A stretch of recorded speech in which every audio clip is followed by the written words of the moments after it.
Supreme court ತೀರ್ಪಿನಂತೆ ಒಳ ಮೀಸಲಾತಿ ಅನುಷ್ಠಾನಕ್ಕೆ ಆಗ್ರಹಿಸಿ ಕರ್ನಾಟಕ ದಲಿತ ಸಂಘರ್ಷ ಸಮಿತಿ ರಾಜ್ಯಾಧ್ಯಕ್ಷರಾದ ಡಾ ಎನ್ ಮೂರ್ತಿರವರ ನೇತೃತ್ವದಲ್ಲಿ ಪರಿಶಿಷ್ಟ ಜಾತಿಯ ಒಳ ಮೀಸಲಾತಿ ಅನುಷ್ಠಾನಕ್ಕೆ ಆಗ್ರಹಿಸಿ ರಾಜ್ಯಾದ್ಯಂತ 9/9/2024ರಂದು ಎಲ್ಲಾ ಜಿಲ್ಲೆಗಳಲ್ಲಿ ಜಿಲ್ಲಾಧಿಕಾರಿಗಳ ಕಚೇರಿ ಮತ್ತು ಬೆಂಗಳೂರಿನ ಫ್ರೀಡಂ ಪಾರ್ಕ್ನಿಂದ ಮುಖ್ಯಮಂತ್ರಿಯವರ ನಿವಾಸಕ್ಕೆ ಬೃಹತ್ ಪ್ರತಿಭಟನೆ ಮಾಡಲಾಗುವುದು ಎಂದು ಡಾ ಎನ್ ಮೂರ್ತಿರವರು ಗಾಂಧಿ ಭವನದಲ್ಲಿ ಸಭೆ ನಡೆಸಿದರು.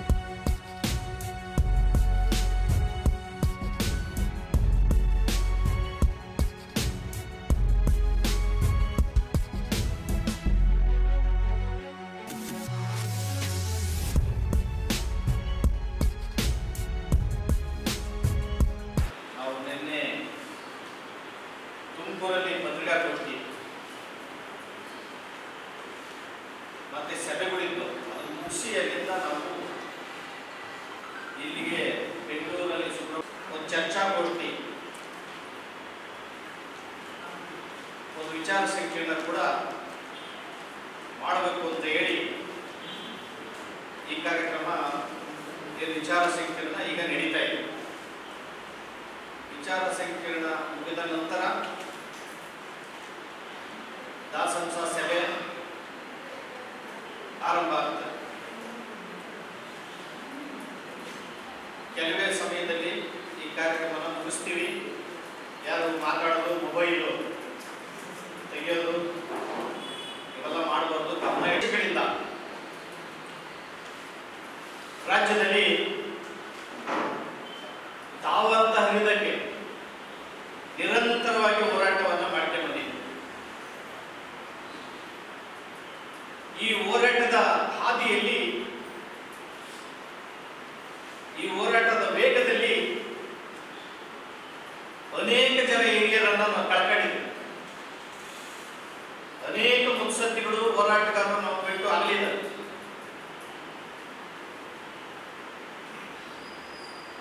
ಮೂಲ ಸಂಘಟಕರು ಬೇರೆಡೆಗೆ ಮಾತ್ರ ರಾಜ್ಯದಲ್ಲಿ ಸೀನಿಯರ್ ಅನಿಸಿಕೊಂಡಿದ್ದಾರೆ. ಹೊಸ ಪೀಳಿಗೆ ಈ ಹೋರಾಟಕ್ಕೆ ತಯಾರಾಗಬೇಕು ಅಂತ ಹೇಳಿ ಅತ್ಯಂತ ವಿನೀತವಾಗಿ ನಾನು ದಲಿತ ಪ್ರಗತಿಪರ ವಿಚಾರವಂತರಲ್ಲಿ, ಯುವಕರಲ್ಲಿ, ಯುವಜನತೆಯಲ್ಲಿ ಮನವಿ ಮಾಡಿ, ಈ ದೇಶದಲ್ಲಿ ಬಹುಜನರು ಇಟ್ಟಿದ್ದೀವಿ. SC, ST, OBC 85% ಜನ ಬಹುಜನ ಸಂಖ್ಯೆ. ಈ ಬಹುಜನರ ಕೈಲಿ ರಾಜ್ಯಗಳ ಮತ್ತು ದೇಶದ ಆಡಳಿತ ಇಲ್ಲ. ಈ ಆಡಳಿತ ಮನುವಾದಿಗಳು, ಪೂರ್ವಗ್ರಹ ಪೀಡಿತರು, ವಂಶ ಆಡಳಿತದ ಪೀಡಕರು, ಭೂಮಾಲೀಕರು, ಕೈಗಾರಿಕೋದ್ಯಮಿಗಳು, ತೀವ್ರ ಭ್ರಷ್ಟಾಚಾರಕ್ಕೊಳಪಟ್ಟಂತವರ ಕೈಲಿ ಈ ದೇಶದ ಆಡಳಿತ ಮತ್ತು ರಾಜ್ಯಗಳ ಆಡಳಿತ ಸ್ವಾತಂತ್ರ್ಯ ನಂತರ ಅವರ ಕೈಗೆ ಉಳಿದೋಗಿದೆ. ಈ ಬಹುಜನರನ್ನ ವೋಟ್ ಹಾಕಕ್ಕೋಸ್ಕರ, ವೋಟ್ ಬ್ಯಾಂಕ್ ಆಗಿ ಇಟ್ಟುಕೊಂಡು ಒಂದು ರೀತಿಯ ಭಿಕ್ಷಿಕರನ್ನಾಗಿ ಮಾಡ್ತೇವೆ. ನಾವು ಕೊಡ್ತೀವಿ, ನೀವು ತಗೊಳ್ಳಿ. ಒಂದು ಕಡೆ ಕೊಡ್ತೀವಿ ಅಂತ ಹೇಳ್ತಾರೆ, ಮತ್ತೊಂದು ಕಡೆ ಅದನ್ನ ಪರಿಶಿಷ್ಟ ಜಾತಿ ವರ್ಗದವರ ಅಥವಾ ಬಹುಜನರಿಗೆ ಕೊಡಮಾಡಿದ ಸಂವಿಧಾನ ಕೊಡಮಾಡಿದಂತಹ ಸೌಲಭ್ಯಗಳು, ವಿಶೇಷ ಘಟಕ ಯೋಜನೆಗಳು ಅವನ್ನ ಇವರೇ ನುಂಗಾಕ್ತಾ ಇದ್ದಾರೆ. ನಿಮಗೆ ಸ್ಪಷ್ಟವಾದ ಭಾಷೆಯಲ್ಲಿ ಉದಾಹರಣೆ ಸಹಿತ ಹೇಳಬೇಕು ಅಂದ್ರೆ, ಕರ್ನಾಟಕ ರಾಜ್ಯದಲ್ಲಿ SC, ST, TSP ಕಾಯ್ದೆ ಇದೆ. ಆ ಕಾಯ್ದೆ ಪ್ರಕಾರ 24.1ರಷ್ಟು ಹಣವನ್ನ, ಆ ಜನಸಂಖ್ಯೆ ಆಧರಿಸಿದಂತೆ ಹಣವನ್ನ ಪ್ರತಿ ವರ್ಷದ ಬಜೆಟ್ನಲ್ಲಿ ಅಲೋಕೇಶನ್ ಮಾಡ್ತಾರೆ. ಕಳೆದ ಬಜೆಟ್ನಲ್ಲಿ 2024ರಲ್ಲಿ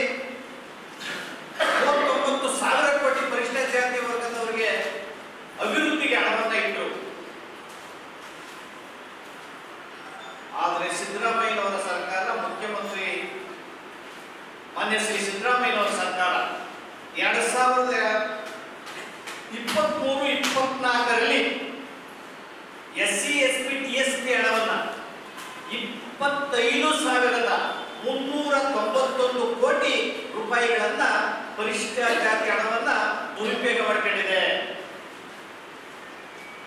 ಅವರ ಹಣಕ್ಕೆ ಕನ್ನವನ್ನ ಹಾಕಿ, ಪರಿಶಿಷ್ಟ ಜಾತಿ ವರ್ಗದವರ ಹಣಕ್ಕೆ ಕನ್ನವನ್ನ ಹಾಕಿ ಹಣವನ್ನ ತೆಗೆದು ಮೇಲ್ಸೇತುವೆಗೆ ಬಳಸಿದ್ದಾರೆ, ಡ್ಯಾಮ್ ಕಟ್ಟಕ್ಕೆ ಬಳಸಿದ್ದಾರೆ, ಕಟ್ಟಡಗಳು ಕಟ್ಟಕ್ಕೆ ಬಳಸಿದ್ದಾರೆ, ರಸ್ತೆಗಳಿಗೆ ಡಾಂಬರೀಕರಣ ಮಾಡಕ್ಕೆ ಬಳಸಿದ್ದಾರೆ. ಈ ವಿಚಾರವನ್ನ ಕೆಲವರು ಇತಿಹಾಸದಿಂದ ದ್ರೋಹ ಮಾಡಿಕೆ ಬಂದಂತ ನಮ್ಮನ್ನ ದಲಿತ ಸಂಘಟನೆಗಳನ್ನ ದಲಿತರ ಹೆಸರಿನಲ್ಲಿ ಹೋರಾಟ ಮಾಡ್ತೀವಿ, ಚಳವಳಿ ಮಾಡ್ತೀವಿ ಅಂತಂದ್ರೆ ಸಿದ್ದರಾಮಯ್ಯನವರ ಪ್ಯಾಕೇಜ್ಗೆ ಆಸೆ ಪಟ್ಟು, ನಿಗಮ ಮಂಡಳಿ ಕೊಡ್ತಾರೆ ಅಂತ ಆಸೆ ಪಟ್ಟು, MLC ಕೊಡ್ತಾರೆ ಅಂತ ಆಸೆ ಪಟ್ಟು ಹೋರಾಟವನ್ನು ಮಾಡ್ತಾ ಇಲ್ಲ. ಇದು ಅತ್ಯಂತ ನೋವಿನ ಸಂಗತಿ, ಇದು ಅತ್ಯಂತ ಅನ್ಯಾಯ. ಅಷ್ಟೇ ಅಲ್ಲದೆ ಮತ್ತೊಂದು ವಿಚಾರ ಇದೆ, ಅತ್ಯಂತ ಮುಖ್ಯವಾದ ವಿಚಾರ ಅಂದ್ರೆ ಕಳೆದ 2 ವರ್ಷಗಳಿಂದ ರಾಜ್ಯಾದ್ಯಂತ ಅಥವಾ ಅನ್ಯ ರಾಜ್ಯಗಳಲ್ಲೂ ಕೂಡ ಪರಿಶಿಷ್ಟ ಜಾತಿಯ ಮೀಸಲಾತಿ ವರ್ಗೀಕರಣ ಮಾಡಬೇಕು ಅಂತ ಹೋರಾಟ ಅವ್ಯತವಾಗಿ ನಡೀತಾ ಇದೆ. ಕರ್ನಾಟಕ ರಾಜ್ಯದಲ್ಲೂ ಕೂಡ ಹೋರಾಟ ನಿರಂತರವಾಗಿ ನಡೀತಾ ಇದೆ. ಹೋರಾಟ ಮಾಡಕ್ ಹೋಗಿ ವರ್ಗೀಕರಣ ಮಾಡಿ ಪರಿಶಿಷ್ಟ ಜಾತಿ ವರ್ಗಗಳ ಮೀಸಲಾತಿ ಅಂತ ಹೇಳಿ ಅನೇಕ ಜನರು ಜೀವನ ಕಳ್ಕೊಂಡ್ರು, ಬದುಕನ್ನೇ ಕಳ್ಕೊಂಡ್ರು. ಆದರೂ ಕೂಡ ರಾಜ್ಯ ಸರ್ಕಾರ ಎಚ್ಚೆತ್ತುಕೊಂಡಿಲ್ಲ. ನಮ್ಮ ಹೋರಾಟಗಳಿಗೆ ಮಾಡಿದಂತ ಸರ್ಕಾರ 2024ರಲ್ಲಿ ಅಂದ್ರೆ 24 ವರ್ಷಗಳಾಯಿತು ಸದಾಶಿವ ಆಯೋಗನ ಮಾಡಿದ್ರು. ಸದಾಶಿವ ಆಯೋಗ 2012ರಲ್ಲಿ ಸರ್ಕಾರಕ್ಕೆ ವರದಿ ಕೊಟ್ಟು, ಅಂದ್ರೆ 12 ವರ್ಷ ಆಯ್ತು ಸರ್ಕಾರ ವರದಿ ಕೊಟ್ಟು, ಅವಾಸುಭ ಆಗಲಿಲ್ಲ. ಬಿಜೆಪಿ ಸರ್ಕಾರ ಕೂಡ 2023ರಲ್ಲಿ ವರ್ಗೀಕರಣ ಮಾಡಬಹುದು ಅಂತ ಹೇಳಿ ಕೇಂದ್ರ ಸರ್ಕಾರಕ್ಕೆ ಶಿಫಾರಸು ಮಾಡಿತು. ಸಿದ್ದರಾಮಯ್ಯನವರು ಕೂಡ ನಮ್ಮ ಹೋರಾಟಕ್ಕೆ ಮಾಡೋದು 2024ರಲ್ಲಿ ಕೇಂದ್ರ ಸರ್ಕಾರಕ್ಕೆ ಶಿಫಾರಸು ಮಾಡಿದರು.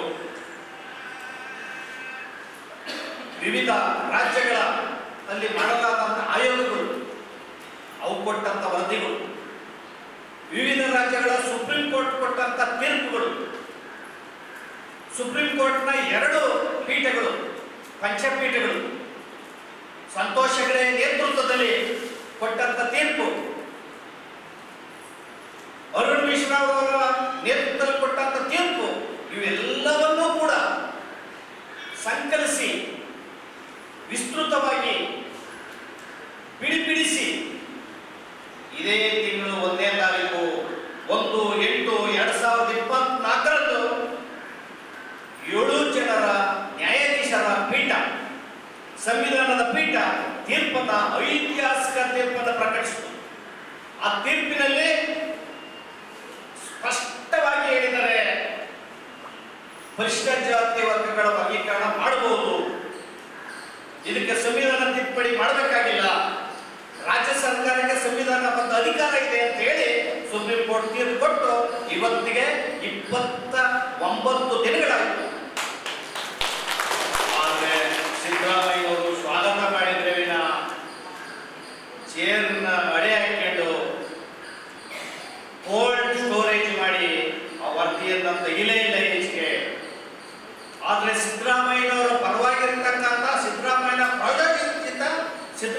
ಪ್ರಾಯೋಜಿತ ಕೆಲವು ದಲಿತರೇ ಆದಂತಹ ಸಿಕ್ಕಂಡಿಗಳು ಸಿದ್ದರಾಮಯ್ಯನವರ ಪರವಾಗಿ ಸಾಮಾಜಿಕ ಜಾಲತಾಣದಲ್ಲಿ ಅವರು ಭದ್ರಾಗಿದ್ದಾರೆ, ಸಿದ್ಧರಾಗಿದ್ದಾರೆ ಅಂತ ಹೇಳ್ತಿರಲ್ಲ, ಇದು ಪರಿಶಿಷ್ಟ ಜಾತಿಯವರ ಎದೆಗೆ ಬೆಳೆದಂತ ಬರಸಿಡಿಲು ಅಂತ ನಾನು ಭಾವನೆ ಮಾಡ್ತೀನಿ.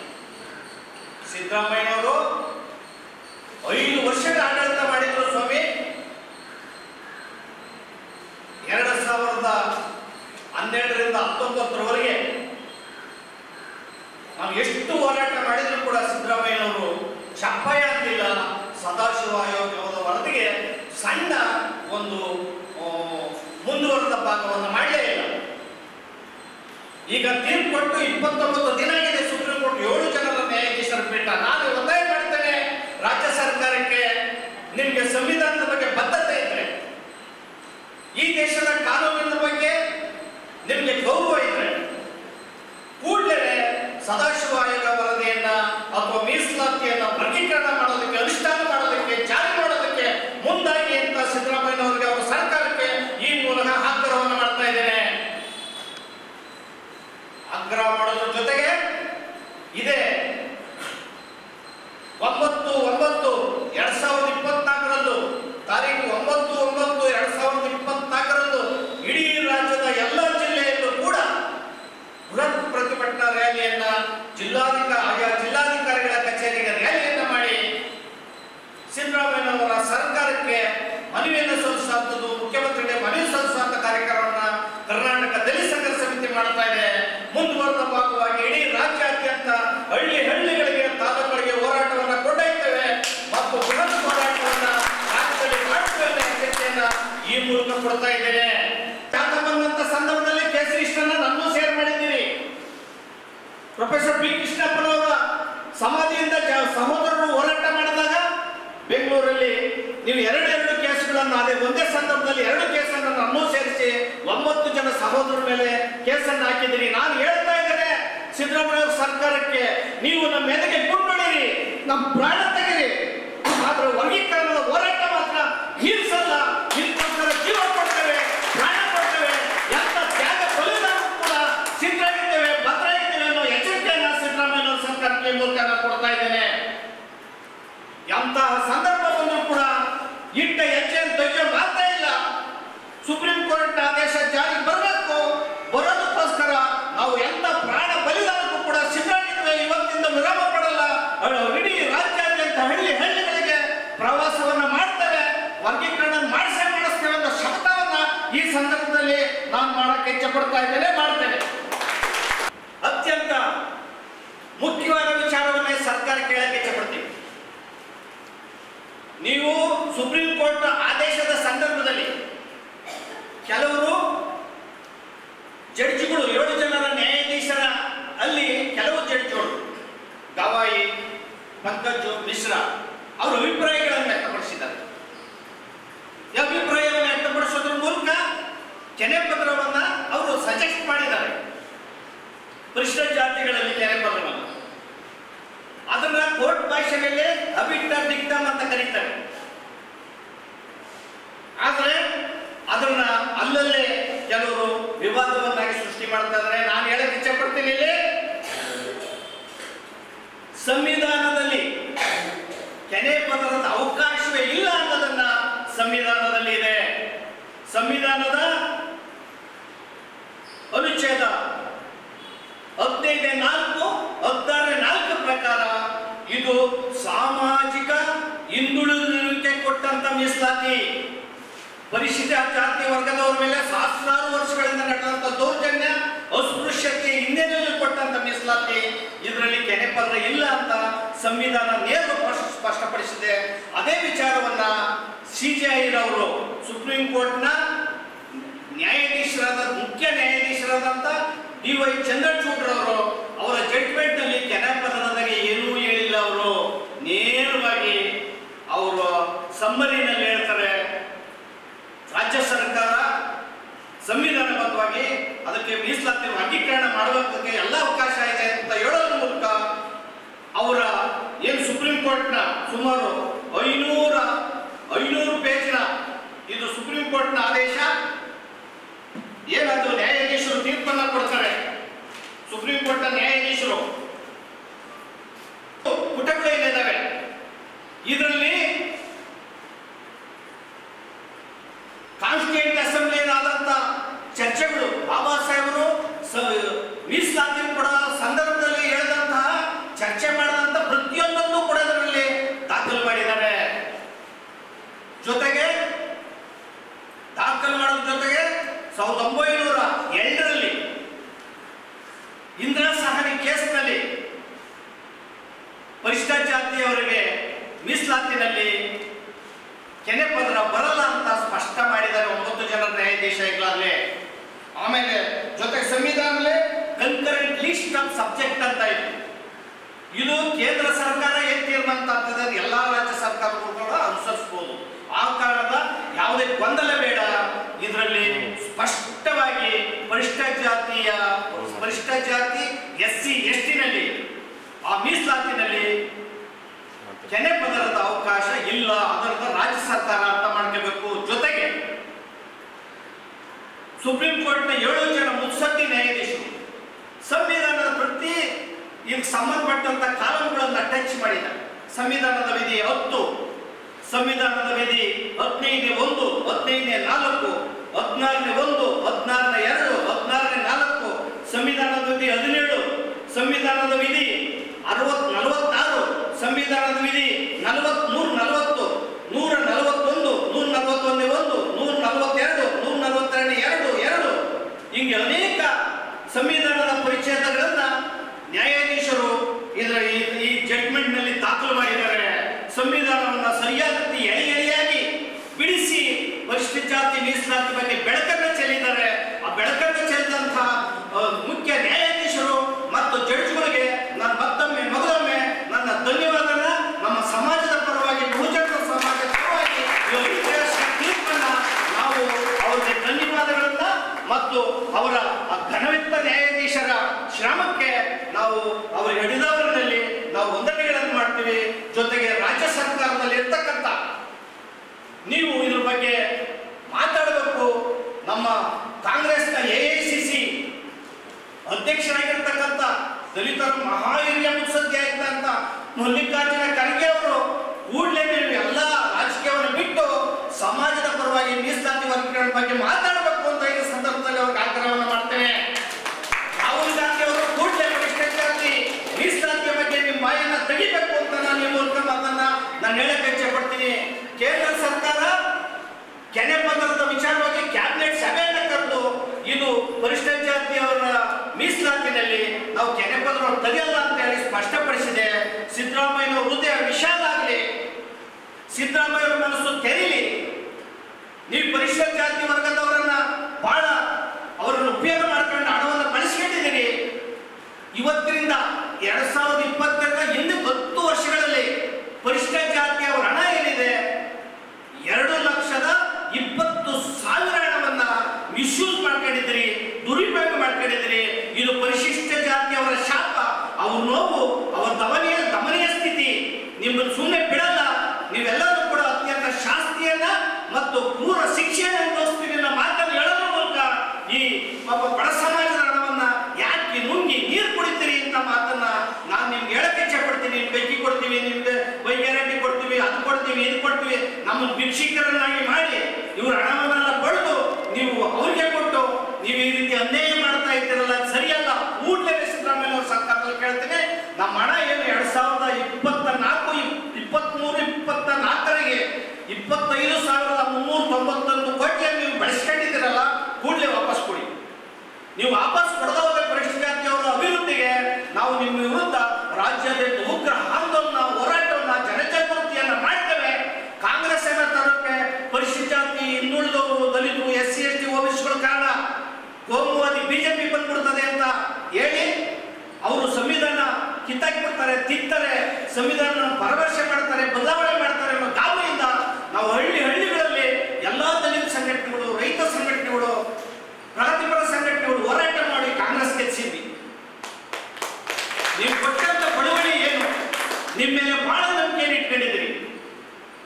ನೀವು ನಮ್ಮ ದಲಿತ ಮುಖಂಡರುಗಳ ಕೊಡಬೇಕಾದಂತಹ ಮುಖ್ಯಮಂತ್ರಿ ಪದವಿನೂ ಕೂಡ ತಪ್ಪಿಸಿ ನೀವೇ ಮುಖ್ಯಮಂತ್ರಿ ಕಂಟಿನ್ಯೂ ಆಗಿ ನೀವೇ ದಲಿತರು ಅಂತ ಹೇಳಿಕೊಂಡು ಇವತ್ತು ದಲಿತರ ಹಣವನ್ನೆಲ್ಲರೂ ಕೂಡ ನೀವು ದುರ್ಬಳಕೆ ಮಾಡ್ಕೊಂಡಿದ್ದೀರಲ್ಲ.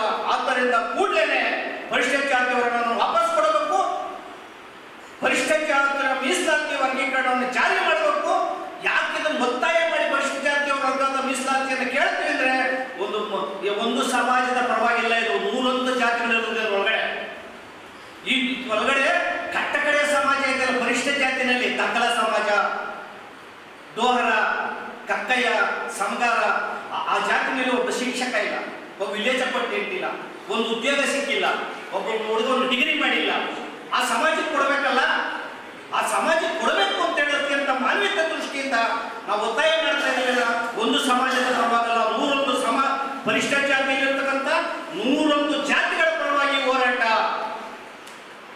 ಪರಿಷ್ಠ ಜಾತಿಯವರಲ್ಲಿರ್ತಕ್ಕಂಥ ಎಲ್ಲ ಜಾತಿಯವರ ಪರವಾಗಿರೋ ಹೋರಾಟ, ಅದರ ಮಾನವೀಯತೆ ಪರವಾಗಿ ಸರ್ಕಾರ ಈ ಮೀಸಲಾತಿಯನ್ನು ವರ್ಗೀಕರಣ ಮಾಡಬೇಕು. ಮತ್ತೆ ಎಲ್ಲ ರಾಜ್ಯಗಳಲ್ಲೂ ಕೂಡ ಮೀಸಲಾತಿ ವರ್ಗೀಕರಣ ಮಾಡಬೇಕು. ಮೀಸಲಾತಿ ವರ್ಗೀಕರಣ ಆಗೋವರೆಗೂ ಕೂಡ ಯಾವುದೇ ರಾಜ್ಯ ಸರ್ಕಾರ, ಕೇಂದ್ರ ಸರ್ಕಾರದ ಉದ್ಯೋಗ ನೇಮಕಾತಿಗಳನ್ನು ಮಾಡೋದು ಬೇಡ.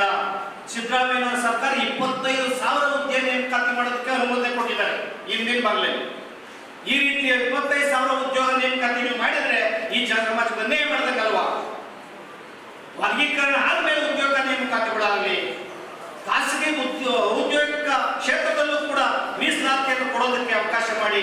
ಸಿದ್ದರಾಮಯ್ಯ ಸರ್ಕಾರದಲ್ಲಿ ಪರಿಷ್ಠ ಜಾತಿಯ ಮಕ್ಕಳಿಗೆ ಸ್ಕಾಲರ್ಶಿಪ್ ಕೊಡ್ತಾ ಇಲ್ಲ. 3-4 ವರ್ಷ ಆಯಿತು ಸ್ಕಾಲರ್ಶಿಪ್ ಕೊಟ್ಟ ಮಕ್ಕಳು. ಎಷ್ಟೋ ಮಕ್ಕಳು ಶಾಲೆಗೆ ಹೊರಟೋದು, ವಿದೇಶದಲ್ಲಿ ವ್ಯಾಸಂಗ ಮಾಡುವಂತ ಅವಕಾಶ ಇತ್ತು ಪ್ರಬುದ್ಧ ಯೋಜನೆ, ಅದನ್ನು ಕೂಡ ನಿಲ್ಲಿಸಿದ್ದೀರಾ. ಸ್ನಾತಕೋತ್ತರ ಪದವಿ ಮಕ್ಕಳಿಗೆ ಮೆರಿಟ್ ಸ್ಕಾಲರ್ಶಿಪ್ ಕೊಡುವಂತ ಮಕ್ಕಳು ಎಲ್ಲ ಸ್ಕಾಲರ್ಶಿಪ್ ಅನ್ನ ನಿಲ್ಲಿಸಿದ್ದೀರಾ.